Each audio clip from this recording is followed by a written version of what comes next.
Dito subong sa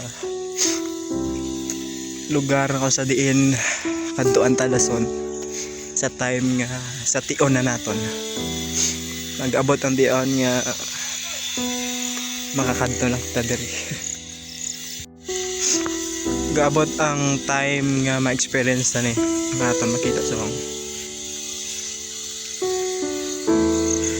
kag samtang buhay pa kita aton ang tion may ara kita nga chance nga ibatunon ang aton Ginoo nga manluluwas sa aton nga bugos nga kabuhi para ang aton nga kabuhi mangin secure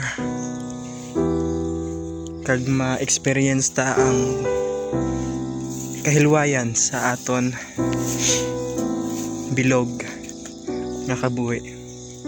Patunon ta ang aton nga Dios nga mo si Jesucristo nga manluluwas naton.